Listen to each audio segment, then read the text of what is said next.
so guys यो समय चाहिँ भने हामी रवि खोलाको नजिक छौँ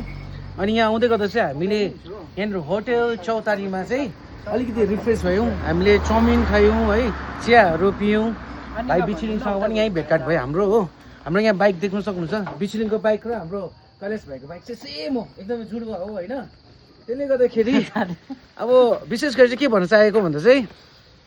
यो बाटो तपाईँ नामथाङ है नाम्ची रोड हिँड्दै गर्दाखेरि चाहिँ खाजा खानु मन पऱ्यो चाहिँ यहाँ रोक्नुहोस् है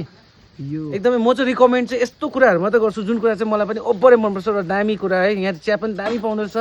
चाउमिन पनि दामी पाउँदो रहेछ है अरू कुराहरू पनि दामी छ अनि एकदमै यहाँनिर स्वागत गर्नुहोस् हाम्रो आन्टीलाई पनि देखाइदिने यहाँ